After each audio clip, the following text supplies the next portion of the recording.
Hello and welcome to Byju's IS. This is Shresht Anupam. I have secured All India rank 19th in the UPSC Civil Services Examination 2019.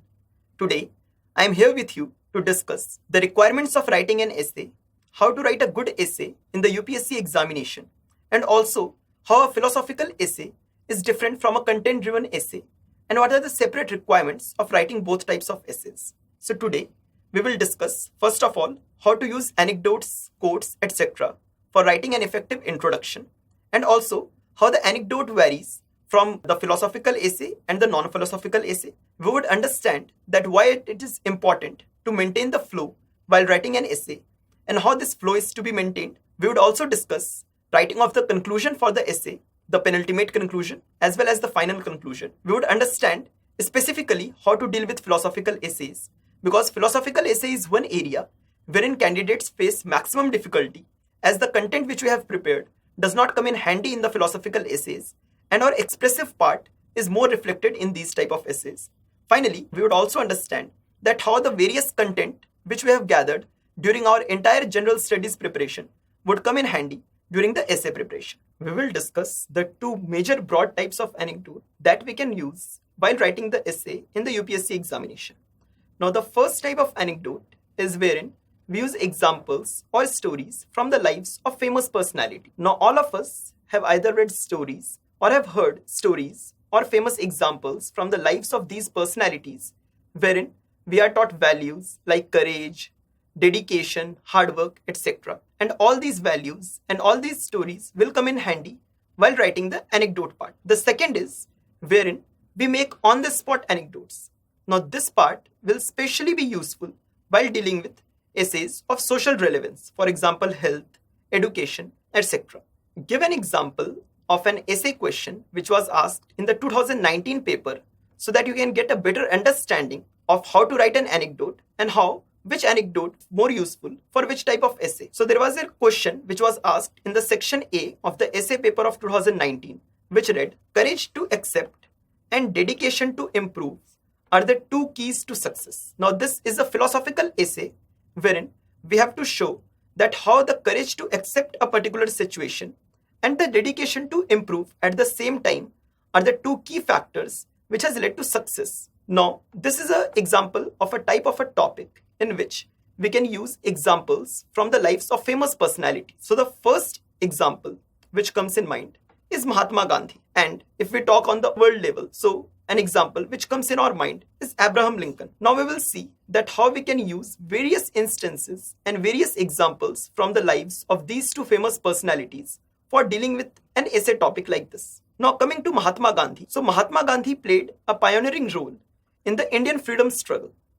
So therefore, we can find instances from his life wherein we will see values of both courage as well as dedication, and then we can correlate it to success, which in this case would be the Indian freedom struggle and its eventual independence. So Mahatma Gandhi launched a number of movements, for example, the non-cooperation movement, the civil disobedience movement, etc. And he was also actively endeavoring for other socio-economic goals such as Hindu-Muslim unity, removal of untouchability, upliftment of women, etc. Now, Mahatma Gandhi was not immediately successful in his various endeavors and objectives. Therefore, from his life, we would see that he had the courage to accept failures in various situations. Talking specifically, we can see that during the non-cooperation movement, after the Chauri Chaura incident, though the movement was very well paced at that time, and Mahatma Gandhi just 5 to 10 days back had given an ultimatum to the government that if the government refused to accept his demands,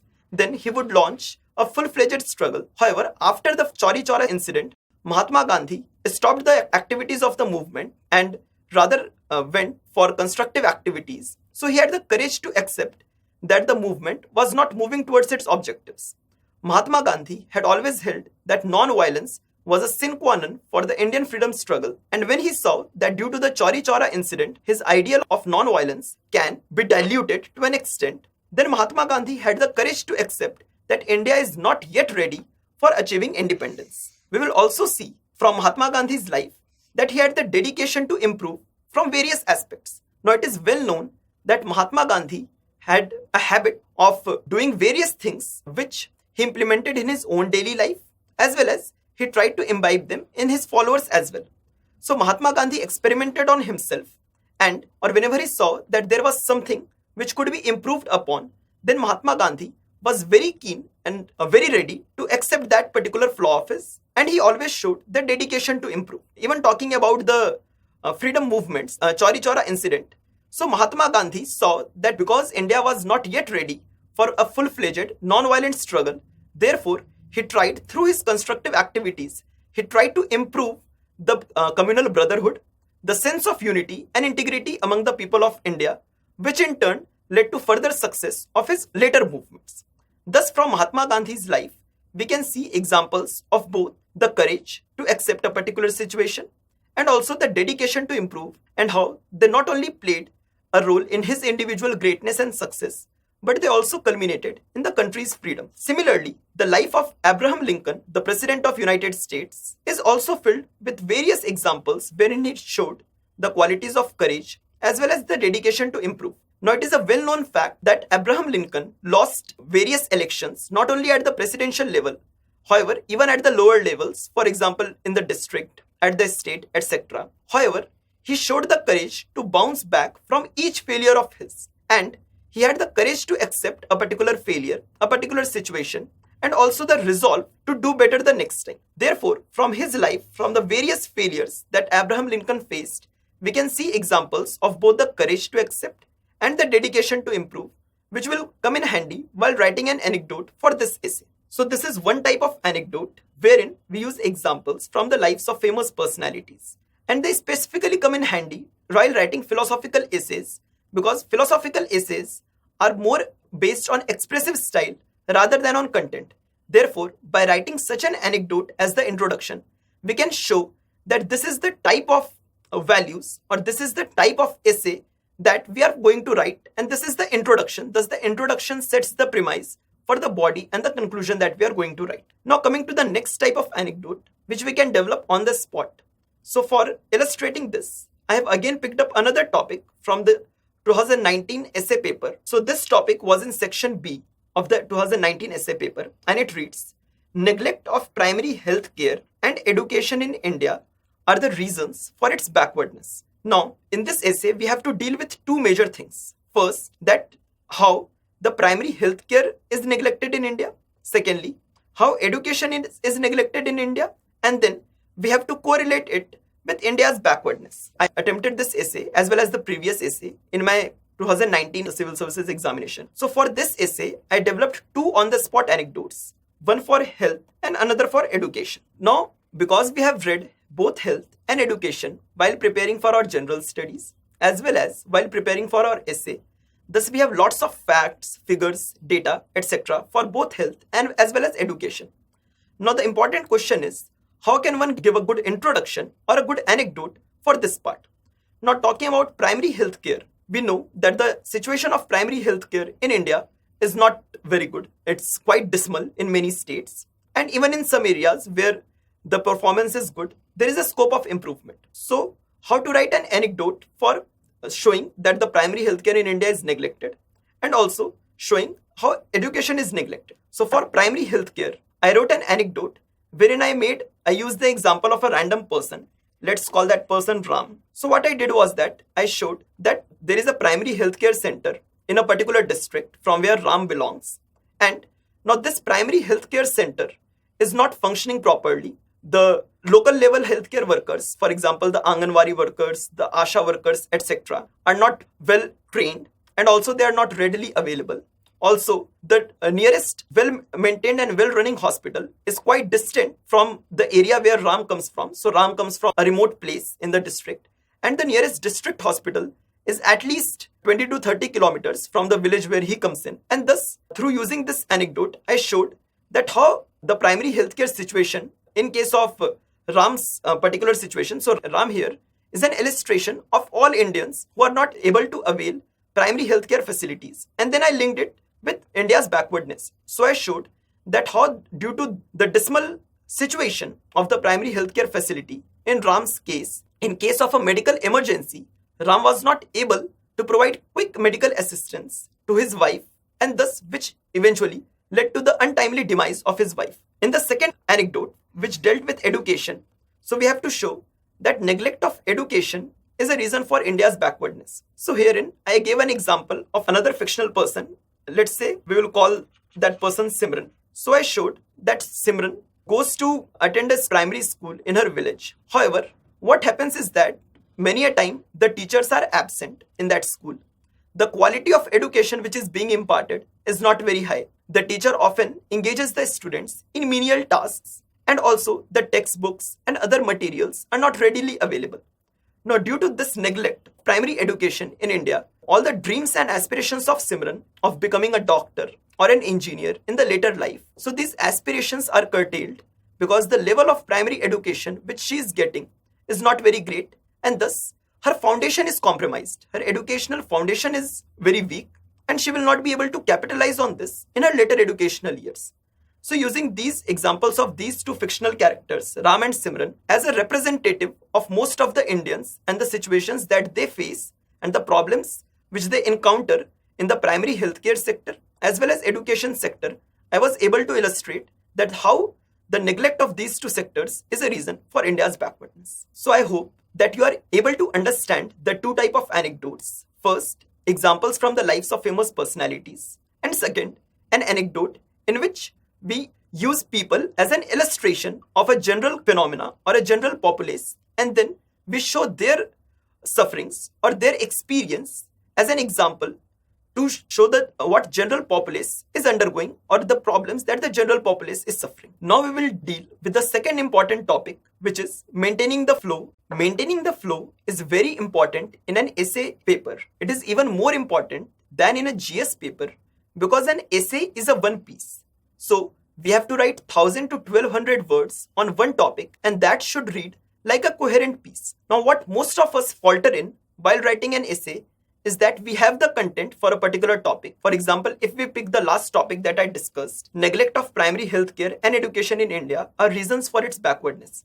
Now all of us have umpteen content on both primary healthcare as well as education. The problem comes in integrating all the content that we have read into one coherent piece. So for this, for maintaining the flow, what is important is that we give a proper introduction. In this introduction, we ensure that we have dealt with the topic comprehensively.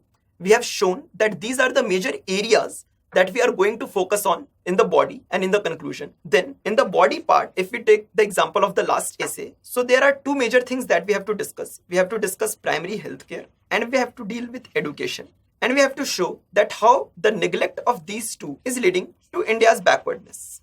Now we have provided with 12 pages for writing one essay. So if we divide that how one should divide these 12 pages. So the first 2 pages can go for the introduction part, and to ensure that the introduction is linked with the body, at the end of the introduction, we can give a disclaimer of what we are going to write in the body. So we can write, in this essay, we will show how primary healthcare sector in India is neglected. We will also show that how education in India is neglected. And we will show that how this leads to backwardness of India and how both of these need to be improved, and both of policy measures as well as participation of people is necessary for improvement in both these sectors, and which will finally lead India to become a superpower, or which will finally lead to India's development. Now what happens is that once I end my introduction with such a paragraph, it automatically links the introduction with the coming body. Thus, this is one way of maintaining the flow. Now in the body part, because we have to deal with two main topics, one is primary healthcare, the other is education. So we will try to ensure that we give equal space to both these topics. So if we have given 2 pages for introduction, then ideally we should give 7 to 8 pages for our body, and in the end we should again give 2 pages for our conclusion. Now in this body, if we have 8 pages, then we will divide it equally, that is 4 pages for primary healthcare and 4 pages for education. So in the primary healthcare part, what we will discuss is that first we will show that how primary healthcare sector in India is being neglected. We will show this through various facts and figures. Then we will also show that how primary healthcare in India is important for country's welfare and development, and how its neglect is leading to its backwardness. In the education, we will proceed similarly. We will show through various use of various data, various facts and various committee reports that what is the status of primary education in India and what needs to be done in this particular thing. Now, because this is an essay, this is an example of an essay wherein it is important that we list a way forward and the schemes, the various schemes that are under operation, as well as various programs which are needed to further improve the situation in both these aspects. So here we can reduce our body to around 6 to 7 pages, and we can give 2 to 3 pages for the conclusion, wherein we will also discuss the way forward. So for maintaining the flow, it is important that we do a proper division for both introduction, body, as well as conclusion. It is important that we use headings, because through headings, we can show the examiner that these are the various topics that I am going to discuss. For example, if a particular essay has 5 parts, or if I want to discuss 5 particular things, then I can give one heading for each of these 5 topics. If we take the example of last essay, then one of the headings would be primary health care and how is it neglected. Then the second heading would be education, and again, how is it neglected or how India is backward in it. Then we will show, is the situation all dismal, wherein we can discuss the various schemes that are already under operation for this. Then we can give a way forward. So using catchy headings can come in handy for this type of thing. So we can give a catchy heading in this. For example, there is always a silver lining. Or we can also give an alternate heading like what needs to be done. And then we can finally come to the conclusion, where we will conclude our essay by showing that improvement in these 2 sectors will lead to the eventual welfare and development of India and the welfare of the entire gamut of citizens. So this is how we can maintain the flow of the essay. Now for maintaining this flow, a very important prerequisite is that we prepare an outline beforehand. So for writing an essay, what I always did was that we get 3 hours for writing 2 essays. So taking 1.5 hours for each essay, it is advisable that at least 20 to 30 minutes should be spent on writing an outline for the essay, and in 1 hour, the 1000 to 1200 words of the essay should be written. So maintaining this outline or drawing this outline is very important. In this outline, first, we write what is going to be our introduction and whatever anecdote or whichever quote we are going to use in the intro. In this outline itself, we divide the various headings of the body. For example, heading 1, heading 2, heading 3. And while writing this outline itself, we decide that how much content are we going to write under each heading. Then we write a penultimate conclusion and or final conclusion. So for writing good essays, it is important that we also learn to make good outlines. The better we are at outlining or making outlines of essays, the better our essay would come out to be. So this is how our flow is to be maintained. Our introduction, body, and conclusion should be properly segregated, and in turn, they must also be properly linked so that our entire essay reads as one piece. Now we will talk about conclusion and how can one write good conclusions for the essays. The conclusion that we are going to write depends on the type of essay which we are attempting. However, in most of the essays, there is always a scope of a way forward or something which we can suggest to improve the situation. Now this way forward often forms a part of our penultimate conclusion. Now talking about the 2 topics which we have already discussed so that you can get a better understanding. So talking about the first topic, which is a philosophical essay, that is the courage to accept and dedication to improve are the 2 keys to success. We would show throughout our introduction as well as the body, we would have already established that courage to accept and dedication to improve are the 2 keys to success. In this penultimate conclusion, we would show that how not having these qualities has stopped many a great people from success. So herein we can give examples of people like Alexander or Napoleon, who were great personalities, who did everything right, but because in 1 or 2 aspects, they did not have the courage to accept. For example, Alexander, in his dream of conquering the entire earth, even though when his soldiers were fatigued, he pressed them to go on, and he could not accept the fact that his soldiers were not ready to fight more battles. And this, in turn, led to his eventual demise. And through various other examples of personalities, we can also see wherein we will show that because they did not either display the courage to accept or the dedication to improve, which in turn hindered a part of their success. Or in this essay, in the penultimate conclusion, we can also show that how we can instill the qualities of courage and dedication to improve in ourselves. So we will show that courage can be shown at various aspects. We will show that in different daily circumstances, there are moments wherein a person can show courage. A person can show courage by taking the side of truth. A person can show courage when in a situation weaker person is being tormented or bullied by a stronger person. So we can show through various examples what courage is and how can one instill courage in one's persona. We will also show that how dedication to improve can be instilled in a child or in ourselves, because we give various examinations during our life. Life itself is an examination, and thus we will show that even if we do not perform well at any particular stage, then we should always have the dedication to improve so that our next stages or performance in the next stages can be better. So this will form a part of our penultimate conclusion. Now, for the final conclusion in this type of essay, the final conclusion is ideally 5 to 10 lines long, wherein we reiterate everything that has been written very concisely. So in this essay, we will again underline the importance of courage to accept and the dedication to improve. We will show that great personalities throughout the history of mankind have shown both these qualities. And we can also write like mankind is known for these two qualities, courage to accept and dedication to improve. And we can take the journey of humanity as a whole as an example. For example, we can show that from learning how to light a fire to the digital age, we have always shown the courage to accept as well as the dedication to improve. And this in turn has what separated humans from other animals. So this can form a part of our final conclusion. And in the end, we can end with a quote. So there are various examples of thinkers who have talked about courage. Swami Vivekananda talks about courage. So there is a famous quote which says that I do not want to fight a person who has practiced 1,000 kicks. I'm more afraid of a person who has practiced one kick 1,000 times. So it shows that particular person, the famous boxer, is more afraid of a more practiced or a person who has shown the dedication to improve. So we can end with such a quote in this type of essay. Now coming to the next topic which we already discussed. So how to write a conclusion in this type of essay. The neglect of primary healthcare and education in India are reasons for its backwardness. So in this essay, our conclusion would be a bit longer because this is an essay wherein we can also give a way forward. So in the way forward, we would write that what are the solutions for the various lacuna that the primary healthcare center is facing. So therein, we would give examples of some of the policies that the Indian government is already running. And we would also give examples of some of the draft policies or some further things which are needed to be done. Sector of education, we will move similarly. We will say that what's the importance of vocational education. Recently, the new education policy has been floated.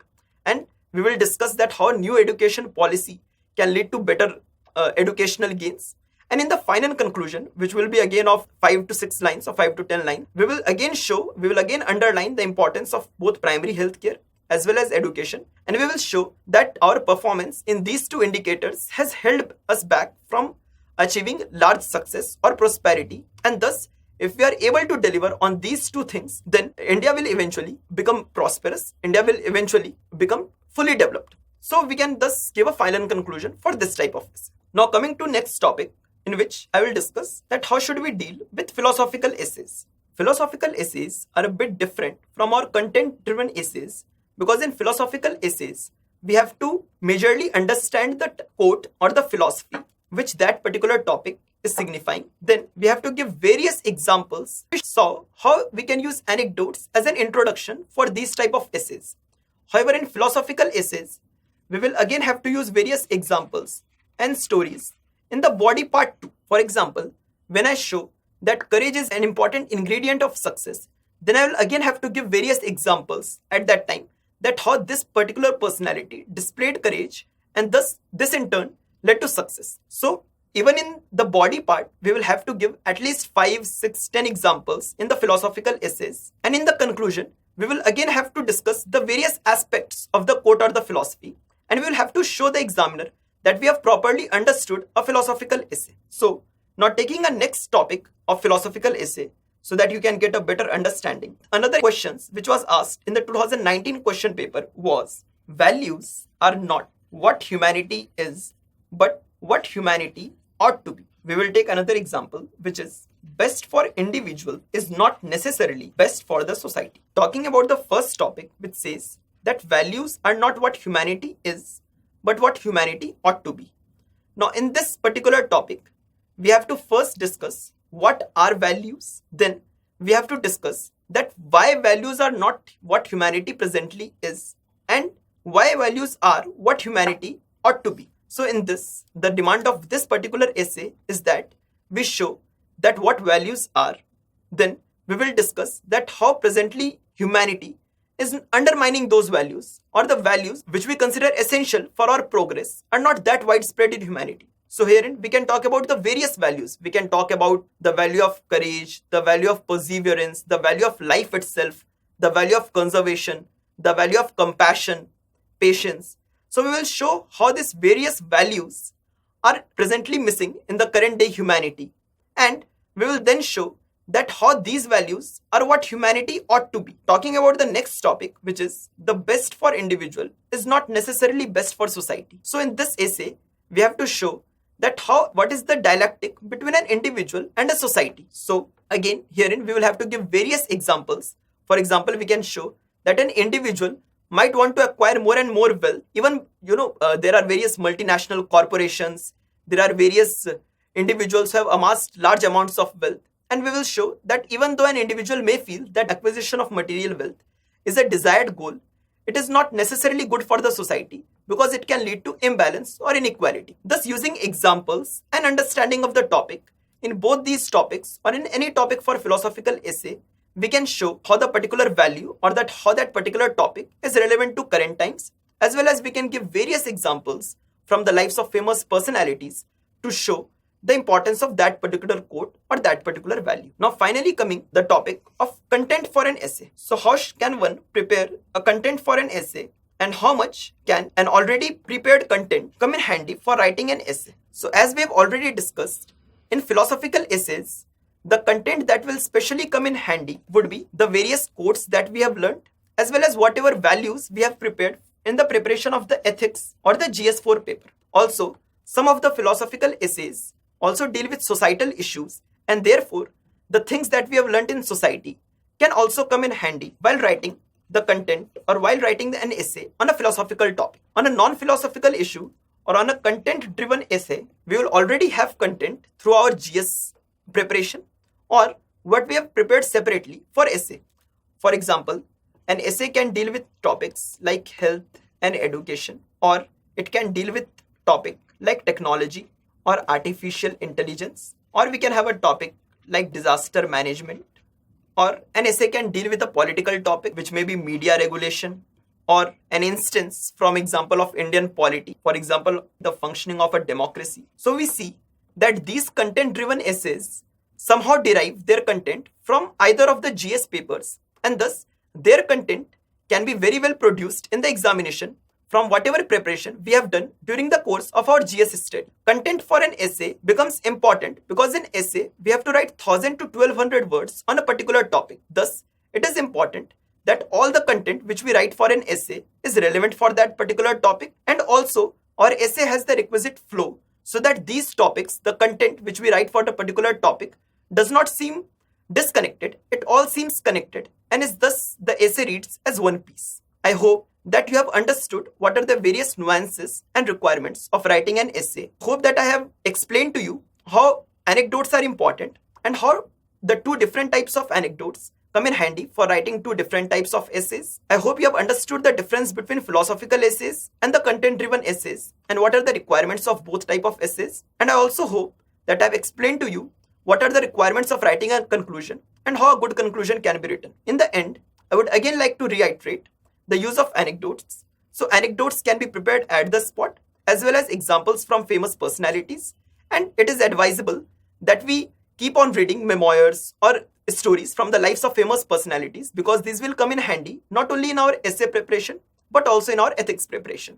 Also, while practicing essays, we should develop the ability to prepare on-the-spot anecdotes in which we create fictional people who are a representation of a general populace. While writing the body, it is important that we maintain a flow, a coherent structure, so that the essay reads as a one complete piece. While writing conclusion, it is always better that we give an optimistic viewpoint of the future. Thus, the way forward angle becomes very important while writing the conclusion. And at the end, we can end with a quote or something which shows that we have properly understood what the essay is, and we have summarized it at the end with an optimistic outlook. To sum up this session, I would like to finally discuss the sources that can come in handy in essay preparation. So for the content of an essay, it is important that one goes through newspapers regularly, especially the editorial part.